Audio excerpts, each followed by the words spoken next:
नमस्कार, आप सभी का स्वागत है साधना प्लस न्यूज में। मैं हूं आपके साथ काजल सिंह। शुरुआत करेंगे बिहार झारखंड की खबरों के साथ, लेकिन उससे पहले नजर डालेंगे आज की सुर्खियों पर। देवघर मंदिर खोलने के मुद्दे पर बोले सीएम सोरेन, कहा बाबा के प्रति मेरी भी आस्था, मंदिर खोलने पर विचार कर रही है सरकार।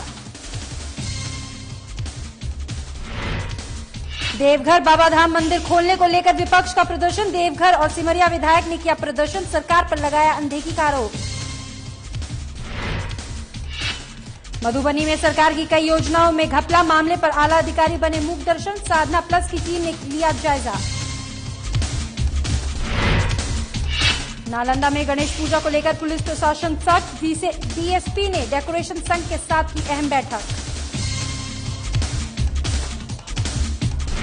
वैशाली जिले के मनहार बाजार में तेल के गोदाम में लगी भीषण आग लगने से मची अफरा तफरी।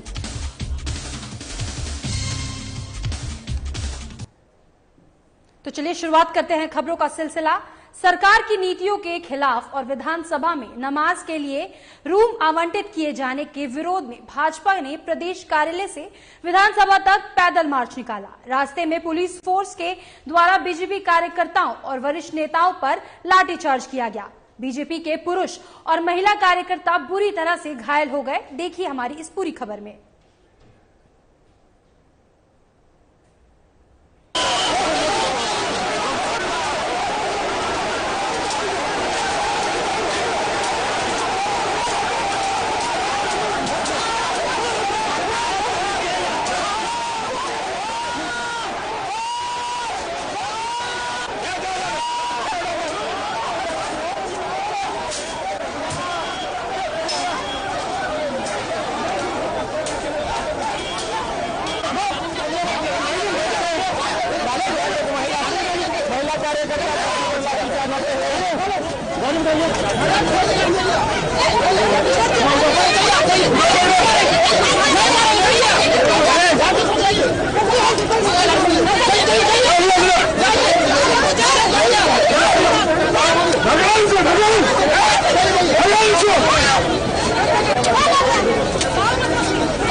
बीजेपी आज अपना शक्ति प्रदर्शन कर रही है और एक तरफ फोर्स जो है उसे आगे बढ़ने के लिए रोक रही है। फोर्स जो है वो अपनी ड्यूटी कर रही है, लेकिन भारतीय जनता पार्टी जो है बैरिकेडिंग तोड़ के आगे बढ़ना चाह रहा है। आप देख सकते हैं भारतीय जनता पार्टी के कार्यकर्ताओं की किस तरीके से बैरिकेडिंग तोड़ के जो है आगे बढ़ना चाह रहे हैं।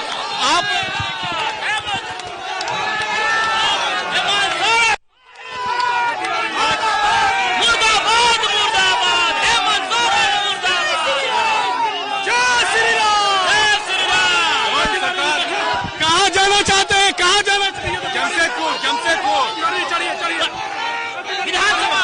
देखिए बैरिकेडिंग के ऊपर से जो महिला कार्यकर्ता है वो आने की कोशिश कर रही है।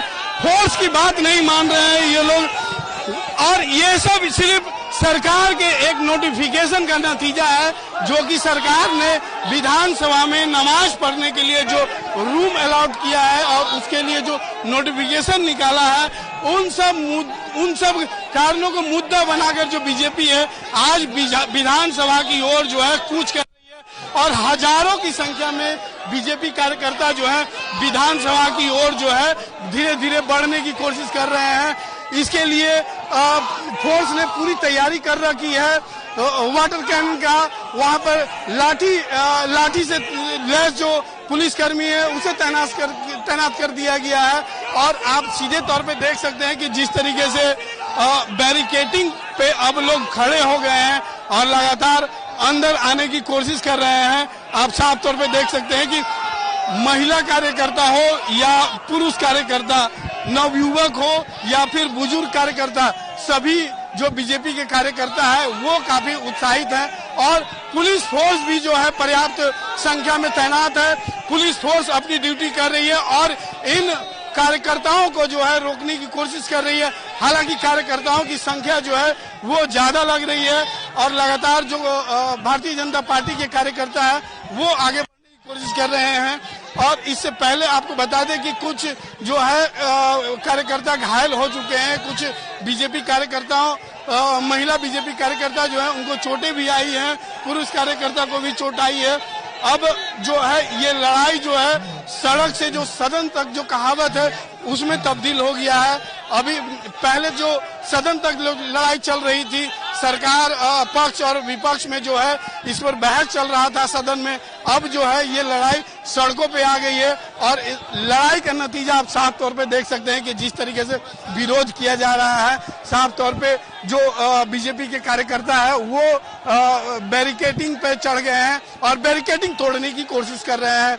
हाथों में भारतीय जनता पार्टी का झंडा का जो है वो लिए हुए हैं और तख्ती लिए हुए हैं जिनमें सरकार विरोधी जो है वो नारे लिखे हुए हैं। आप देख सकते हैं कि तकरीबन हजारों की संख्या में जो बीजेपी कार्यकर्ता है वो बैरिकेडिंग तोड़ने की कोशिश कर रहे हैं और लगातार जो है आगे बढ़ने की कोशिश कर रहे हैं। इनका साफ तौर पे कहना है कि जो कानून पास हुआ है, जो नियम पास हुए हैं विधानसभा में नमाज पढ़ने के लिए जो रूम आवंटन किए गए हैं, वो कहीं न कहीं सरकार विशेष समुदाय की तरफ एक तरफा ध्यान दे रही है। बाकी जो जाति के लोग हैं, बाकी जो अन्य जो धर्मों के लोग हैं उनको अनदेखा कर रही है। हालांकि जो विधानसभा होता है उसमें झारखंड में जो रह रहे तकरीबन 3.25 करोड़ जो लोग हैं उन सबके लिए विकास योजनाएं पास होती हैं और 3.25 करोड़ जो आम जनता है वो सभी धर्मों से रिलेटेड है। तो कहीं न कहीं उस विधानसभा में जो एक तरफा जो रूम आवंटन किया गया है उसके विरोध में ये प्रदर्शन आज कर रहे हैं। और बीजेपी का साफ तौर पर कहना है कि स्पेशली नमाज के लिए नहीं बल्कि प्रार्थना कक्ष के लिए उसे आवंटन किया जाए और नहीं तो फिर जिस तरीके से नमाज के लिए आवंटन किया गया है उसी प्रकार हिंदुओं के लिए, सिख के लिए और ईसाई के लिए, सभी के लिए जो रूम है वो आवंटन किए जाए। देखिए किस तरीके से बीजेपी कार्यकर्ता उत्साहित हैं और बैरिकेडिंग पे जो है वो धक्का मुक्की हो रही है बीजेपी कार्यकर्ता और फोर्स के बीच में। फोर्स जो है अपनी ड्यूटी करते हुए वो भीड़ को रोकने की कोशिश कर रही है, लेकिन भीड़ भी जो है वो काफी उत्साहित है और बैरिकेडिंग तोड़ के आगे बढ़ने की कोशिश कर रही है। अब देखना होगा कि क्या किस तरीके से जो बीजेपी है वो विधानसभा की ओर रुख करती है। हालांकि जो पुलिस बल जो है वो पर्याप्त मात्रा में यहाँ मौजूद है। हम आपको पल पल की जो तस्वीरें हैं यहाँ से दिखाते रहेंगे। सहयोगी पंकज के साथ चंदन वर्मा, साधना न्यूज, रांची।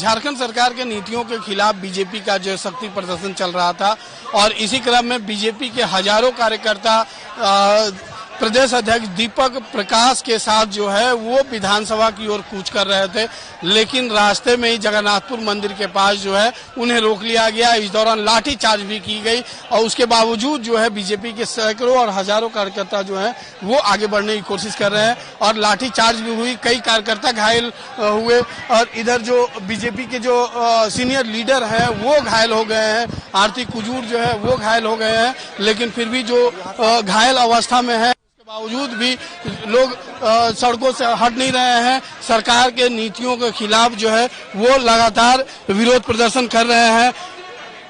किस तरीके से पुलिस की तरफ से बर्बरता की गई, ये तो आपके प्रिंट मीडिया के लोग जो तस्वीर लिए हैं उसमें कल उजागर होगा कि हमारे ऊपर जो लाठियां चलाई गई वो पुलिस की वर्दी में झामुमो के गुंडे थे या कौन था, देख सकते हैं।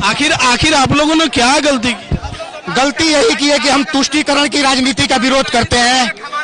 हम बजरंगबली का भी एक विधानसभा के कक्ष में एक हमारी भी होनी चाहिए, या तो हमको भी दें या तो फिर उसको जो आप दिए हैं एक ही जाति के धर्म के लोगों को वो आप कैंसिल कीजिए, या तो हर धर्म के लोगों के लिए एक जगह दीजिए। हम भी कीर्तन गाएंगे, हम भी हनुमान चालीसा पढ़ेंगे। आपने झूठा बोल करके राजनीति में सत्ता पाया है। 5 लाख नौकरी देने का वादा किया था, आप अनुबंध कर्मियों के लिए कहे थे कि हमने सबको आएंगे तो सबको हम परमानेंट नौकरी देंगे, लेकिन ये 2 साल की सरकार 2 साल बीत चुका है, अभी तक एक कार्य भी नहीं पूरा किया है। बीजेपी का साफ तौर पे कहना है कि जिस तरीके से मौजूदा सरकार कार्य कर रही है वो कहीं से भी समाज के हित के लिए नहीं है। कहीं ना कहीं इसे समाज में जो है तुष्टीकरण को बढ़ावा मिलेगा। आरती जी काफी बुरी तरह से घायल हुई हैं इस पुलिस के द्वारा जो लाठीचार्ज किया गया है। आरती जी, आखिर आप लोगों की गलती क्या थी जो इस तरीके से आप लोग पर लाठी? जी, हम लोगों तो विधानसभा लोकतंत्र का मंदिर है, सारे धर्म विशेष के लोगों के लिए कमरा आवंटित करने के लिए, महिलाओं को सुरक्षा देने के लिए, विधि व्यवस्था दुरुस्त करने के लिए हम लोग मांग करने आए थे। बैरिकेटिंग के पास खड़े थे, महिला पुलिसकर्मी भी थी, पुरुषकर्मी भी थे। जब नीचे से पुरुष पुलिसकर्मी थे वो घुस गए और नीचे से पीछे से कपड़ा पकड़ लिया और इधर हाथ घुसा के पकड़ के खींचतान किया और लाठीचार्ज किया। देखिए, बाल पकड़ा, कान का जो है कान का नोच नाच के हटा दिया। एक कान का एक है, एक नहीं है, अब पूरा नोच दिया। पीठ में लाठीचार्ज किया, पैर में बिल्कुल देख सकते हैं कि किस तरीके से दर्द से करा रही हैं और तस्वीरों के माध्यम से देख सकते हैं इनका एक कान में बाली है और दूसरे कान में जो है वो नहीं है, यानी साफ तौर पे जो है इनको बुरी तरीके से घसीटा गया है।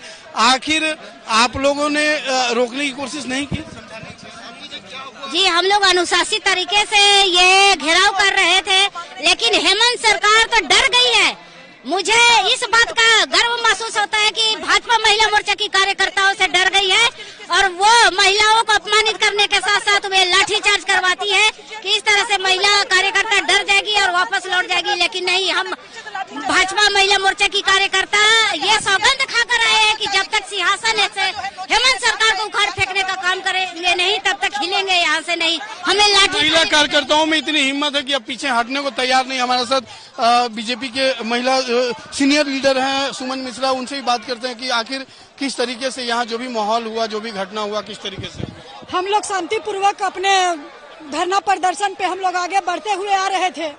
पहला बैरियर हम लोगों को जैसे मिला वैसी महिलाएं, हम लोग 8-10 महिलाएं हम लोग आगे थे और हम लोग के ऊपर महिलाएं, लेडीज पुलिस नहीं, पुरुष पुलिस जितने भी भीड़ में थे सभी महिलाएं के ऊपर हमारी प्रदेश अध्यक्ष आरती कुजूर जी के ऊपर बदसलूकी किए और गंदी और भद्दी तरीके से उनके ऊपर हावी हो गए और लाठीचार्ज हुआ। लाठीचार्ज के दौरान मेरी प्रदेश अध्यक्ष ये एक बड़ा आरोप है कि भद्दे तरीके से और गलत व्यवहार भी महिलाओं के साथ किया गया पुलिस फोर्स के द्वारा। अब इस बात में कितनी सच्चाई है ये जांच का विषय बनता है, लेकिन आपको एक तस्वीर और भी दिखाना चाहिए कि जिस तरीके से राज्यसभा सांसद और भाजपा प्रदेश अध्यक्ष जो दीपक प्रकाश हैं वो घायल हो गए हैं। हम इनसे भी थोड़ा सा हाल जानने की कोशिश करेंगे कि आखिर किस तरीके से। दीपक प्रकाश जी, आपको भी और इनके लाठी में दम नहीं है कि भारतीय जनता पार्टी के कार्यकर्ता को घायल कर सके।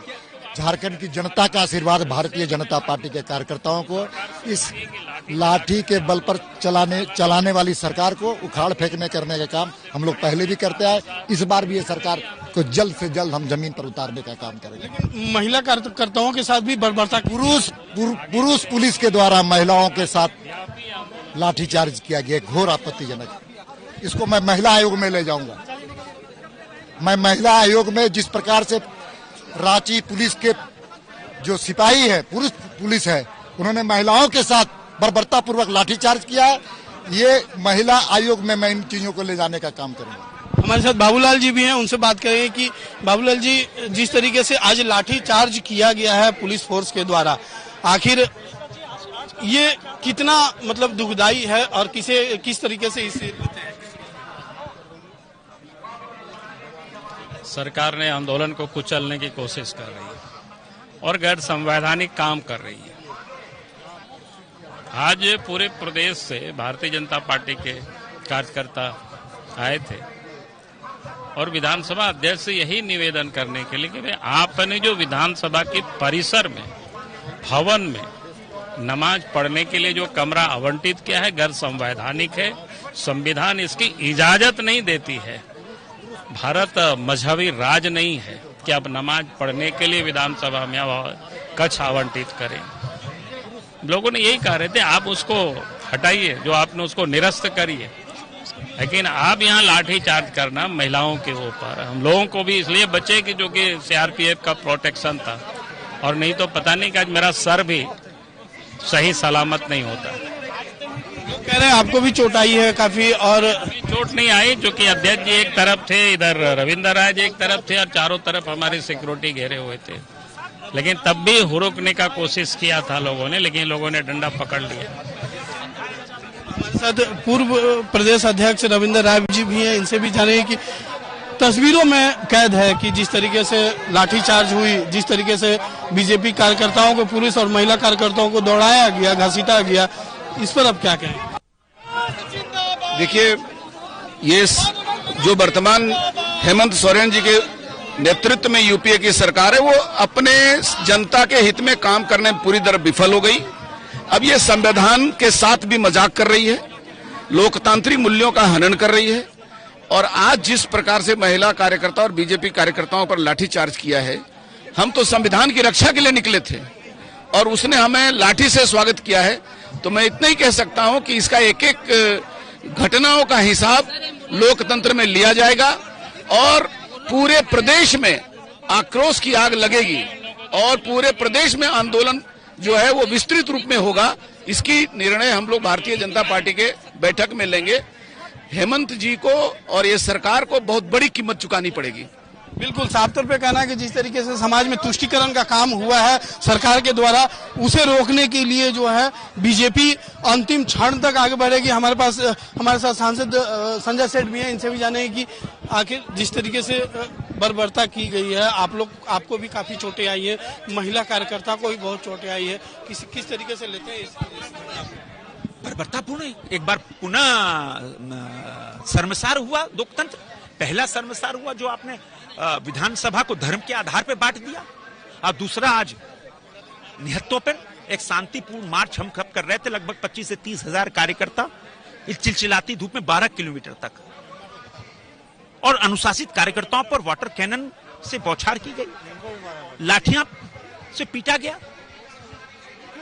ये बर्बरता, एक एक लाठी का इस लोकतंत्र में हिसाब होगा।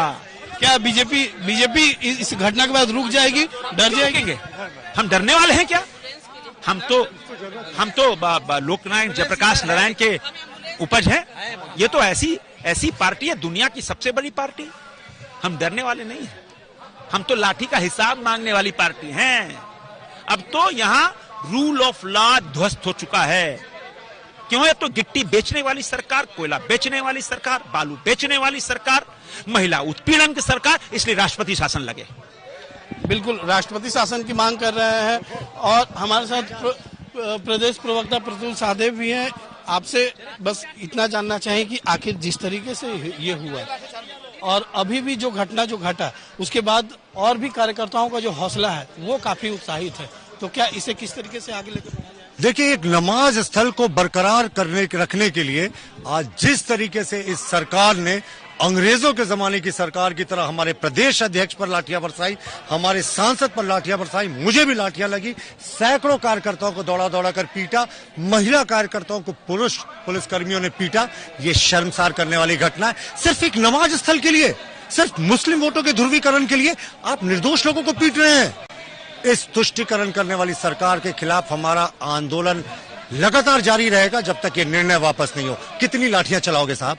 गोलियां भी चला लो, हम पीछे नहीं हटने वाले। सांसद महोदय, आपसे एक आखिरी सवाल लेंगे कि जिस तरीके से एक कार्यकर्ता ठीक है आंदोलन करता है, उसको पुलिस फोर्स रोकती है, लेकिन जिस तरीके से राज्यसभा सांसद, लोकसभा सांसद को जिस तरीके से घसीटा जा रहा है, उसे रोका जा रहा है, लाठियाचार्ज किया जा रहा है उस पर, इसे किस तरीके से? अरे क्या है लोकतंत्र? मुख्यमंत्री से पूछो ना जाके सवाल, तो वो जवाब दें। हम क्या दें? हम तो पीटे वाले लोग बैठे, ये तो हम तो उत्पीड़न वाले लोग हैं, पुलिस की लाठी से पीटे गए। अब सांसद, प्रदेश अध्यक्ष और पूर्व मुख्यमंत्री पिटा जाए तो ये तो ब्लैक डॉट है ना डेमोक्रेसी पे। आपने लोक लाज छोड़ दी। आप तो गवाह हो ना, 12 किलोमीटर हम लोग डिसिप्लिन होके आ रहे थे, क्यों पीटा हमको? क्यों वाटर कैनन से आपने बौछार की? वही क्यों हम सवाल पूछने आ रहे हैं? लोकतंत्र में हमको सवाल पूछने से रोक दोगे क्या? एक एक लाठी का जनता हिसाब लेगी और लोकतंत्र में हिसाब देना होगा। बिल्कुल साफ तौर पे कहना है कि लोकतंत्र में अब जो हिसाब है वो जनता लेगी। और जिस तरीके से अभी समाज को बांटने के लिए तुष्टीकरण जो चल रहा था, अब जो है जिस तरीके से सांसद और जो विधायकों को पीटा जा रहा है, पूर्व मुख्यमंत्रियों को पीटा जा रहा है, कहीं ना कहीं ये लोकतंत्र के लिए बड़ा खतरा है और बीजेपी इसे एक डॉट के रूप में मान रही है। अब देखने वाला बात होगा कि ये बीजेपी का जो आंदोलन है अगला किस तरीके से रुख अख्तियार करता है, ये देखने वाली बात होगी। सहयोगी पंकज के साथ चंदन वर्मा, साधना न्यूज, रांची।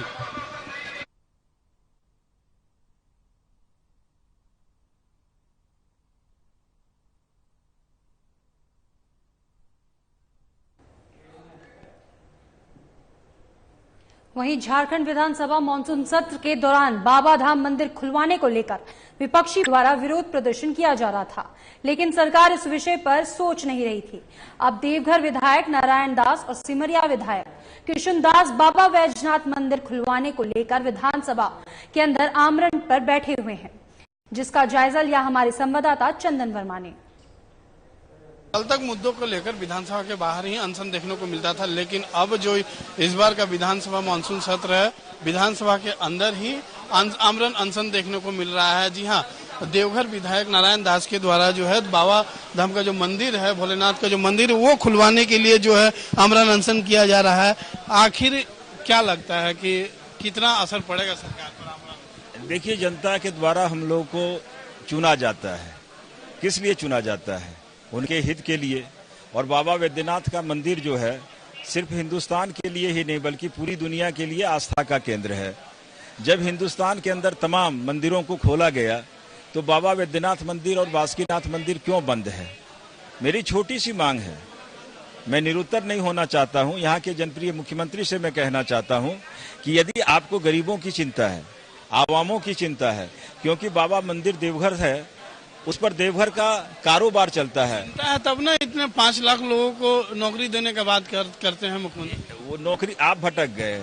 अभी लोग वहाँ पलायन को मजबूर हैं, खाने के लिए लाले पड़े हैं, हाथ में कटोरा लेके भीख मांग रहा है। आपने वहाँ के पुरोहित समाज को बुलाया, मंदिर के विषय में बात किया, आर्थिक पैकेज देने की बात किया। आप तो आर्थिक पैकेज भी नहीं दे पाए। यारी भत्ता में यदि आर्थिक पैकेज दे देते वहाँ के पुरोहित समाज को, वहाँ के व्यवसायी समाज को, और खास करके फूल बेचने वाले को, नाई को, बद्धी बेचने वाले को, सिंदूर बेचने वाले को, किसी को अगर आप आर्थिक पैकेज देते, वहाँ के पंडा समाज को, जो पुरोहित समाज है वो भी गरीबी से जूझ रहा है, किसी को अगर दे देते तो ये नौबत थोड़े आती। इसलिए मेरा इतना कहना है और विनम्र आग्रह है मुख्यमंत्री जी से, सादर प्रार्थना है, करबद्ध प्रार्थना है, और दिल से मैं उनको कहता हूँ कि आप सनातनी सोच के प्रतीक हैं, आपके अंदर भी हिंदू भावना है। मैं ये नहीं कहता हूं कि मुख्यमंत्री जी के हिंदू के अंदर भावना नहीं है।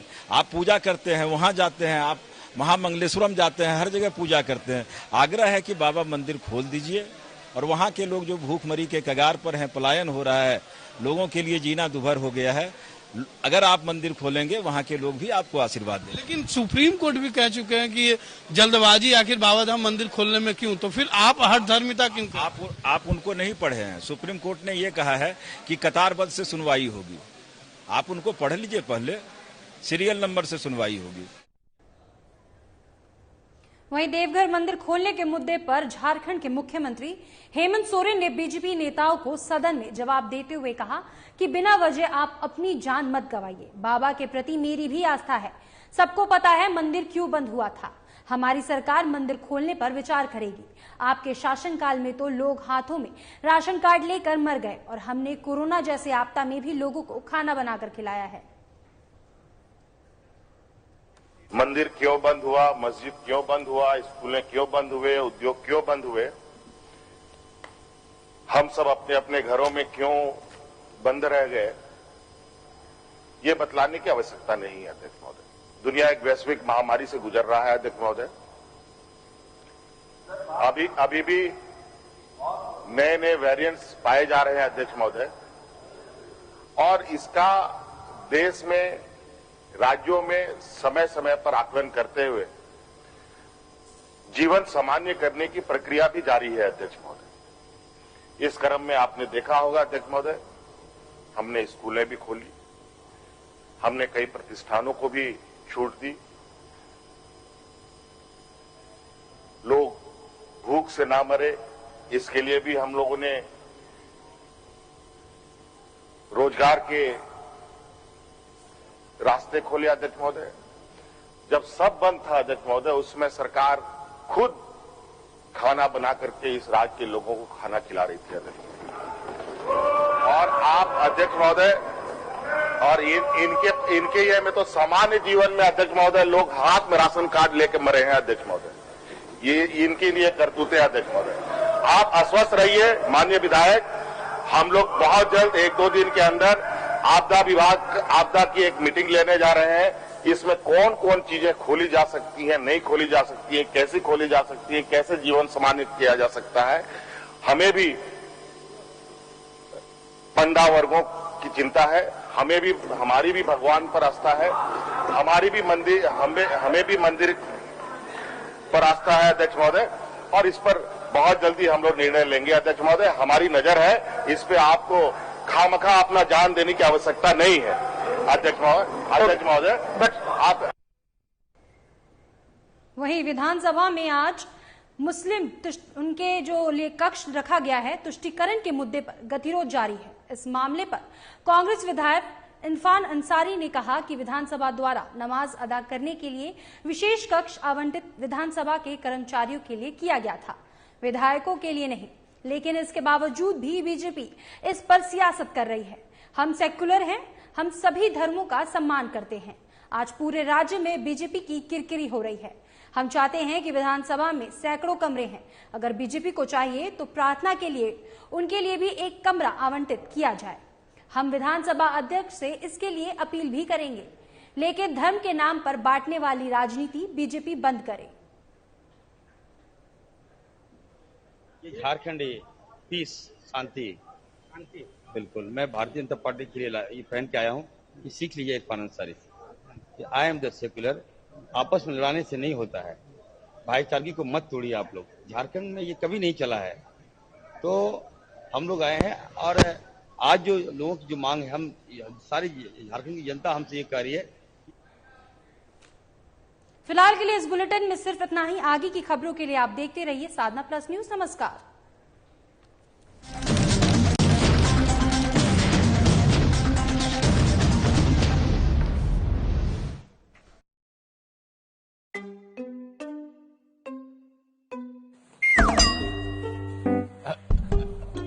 बेटे कैसी लगी आपको? First class, first class, beautiful. आप कुछ ले नहीं रही? हाँ, बड़ी सियानी बच्ची है, जीती रहती। मम्मी जाओ यहाँ से। जब घर में कुछ इतना खूबसूरत होगा तो नजर तो जाएगी ही। Presenting Microtek automatic voltage stabilisers, stunning looks, amazing performance.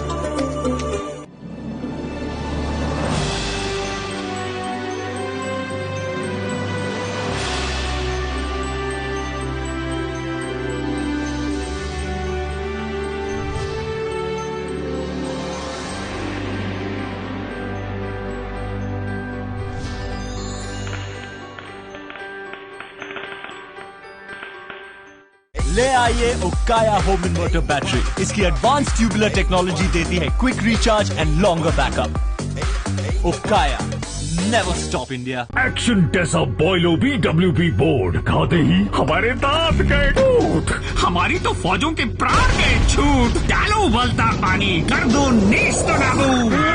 Termite proof, border proof, fire retardant, extra tough and for the first time in the world, boiling waterproof. Action Tesa Boilo, सबसे मजबूत। आपका अपना YouTube चैनल साधना gold हुआ 11 लाख से ज्यादा subscriber वाला। आप भी सब्सक्राइब करें हमारे YouTube चैनल साधना गोल्ड को और पाएं वीडियोस सबसे पहले। साथ ही बेल आइकन दबाना ना भूलें।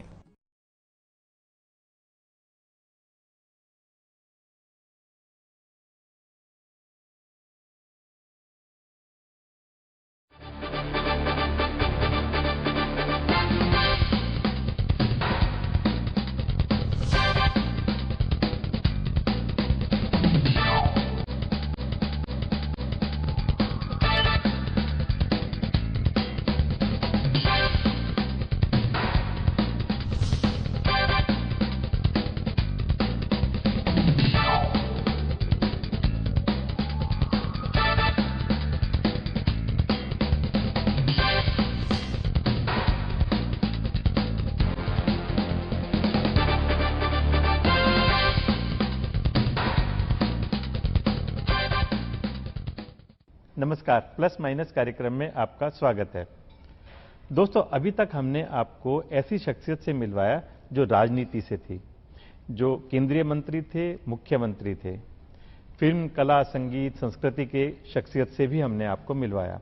लेकिन आज हम आपको हिंदुस्तान की सरहदों से पार लेकर चलेंगे और मिलवाएंगे एक ऐसी शख्सियत से जिसने अपने नाम से, अपनी काम से, अपनी सफलता से दुनिया भर में शोहरत हासिल की, और शोहरत भी ऐसी जिसको सुनकर आप दांतों तले उंगली चबा लेंगे। जरा कल्पना कीजिए, यदि आपका कोई लकी नंबर है और आप उस नंबर की कार लेना चाहते हैं तो आप अधिक से अधिक कितना खर्च कर दोगे? लाख, 2 लाख, 5 लाख, 10 लाख, हो सकता है करोड़, 2 करोड़ भी खर्च कर दो। लेकिन हमारे मेहमान ने अपने लक्की नंबर 9 के लिए, अपनी रोल्स रॉयस के नंबर प्लेट के लिए जानते कितना खर्च किया? 66 करोड़ रुपए, 33 मिलियन दिरहम। और केवल इस कार के लिए नहीं, उनकी बाकी कारों के लिए भी कभी 5, कभी 10, 20 करोड़ खर्च किए, और अपने मोबाइल के लिए तो उन्होंने 8 करोड़ रुपए खर्च किए। हम बात कर रहे हैं राज साहनी, बलविंदर साहनी, अबू सबा के बारे में, जो 3 अलग अलग नाम से जाने जाते हैं। भारतीय पासपोर्ट होल्डर हैं, कुवैत में जन्मे हैं और दुबई में काम कर रहे हैं। आइए मिलते हैं राज साहनी जी से। राज जी, आपका कार्यक्रम में स्वागत है। आपने इतनी बड़ी सफलता हासिल की, इतना शोहरत हासिल की और एक अच्छे खासे मुकाम पर पहुंच गए। इन सब की हम चर्चा करेंगे, लेकिन सबसे पहले हम जानना चाहेंगे इस सफलता का श्रेय आप किसको देना चाहेंगे? माँ बाप का आशीर्वाद सबसे ज्यादा, किस्मत। मैं बहुत मेहनती हूँ। मैं दिन में 15 से 18 घंटे काम करता हूँ, बहुत कम सोता हूँ। लेकिन मेरे जैसे बहुत लोग हैं जो मेहनत करते हैं, शायद वो इस जगह पे नहीं पहुंच सकेंगे। मैं यही कह सकता हूँ कि सबसे ज़्यादा मेरे पास मेरे माँ बाप का आशीर्वाद है। सब कुछ उनके लिए, उनकी बदौलत है। आज मेरे माँ बाप को गुजरे, दारजी को गुजरे 17 साल हो गए और मम्मी को गुजरे 13.5 साल हो गए हैं।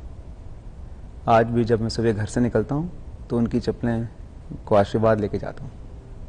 मैं यही कह सकूँगा आज की पीढ़ी को कि माँ बाप का ध्यान, माँ बाप का आशीर्वाद, इससे बड़ी कोई ताकत नहीं है। बहुत बढ़िया, बहुत अच्छा। मेहनत हम सभी करते हैं, लेकिन इस मुकाम तक कोई हासिल कर पाता है इस मुकाम को। इसका मतलब यह है कि वास्तव में माता पिता का आशीर्वाद साथ हो तभी कुछ हासिल हो सकता है। उनका सब आशीर्वाद, उनके आशीर्वाद बिना कुछ नहीं है। राज जी, आपको नंबर प्लेट और लक्की नंबर के लिए इतना खर्च कर देना, ये आप कैसे जस्टिफाई करते हैं इस चीज को? मुझे नंबरों का बचपन से ही शौक था, बहुत शौक था। मैं कुवैत में पैदा हुआ हूँ। छोटे से मुझे नंबरों का बड़ा शौक था, बहुत शौक था। छोटे वक्त भी मैं गाड़ियाँ अगर लूँगा तो पहले नंबर ढूंढूंगा, फिर मैं उनको गिनूंगा। अगर इसका नंबर 9 है तो फिर मैं लूँगा। घर भी लूँगा, ज़मीनें भी लूँगा, कोई भी बिजनेस करूँगा तो मैं कोशिश करता हूँ कि नंबर 9 पे जाए। मैं कभी कभी अपने चेक्स देता हूँ, अगर कोई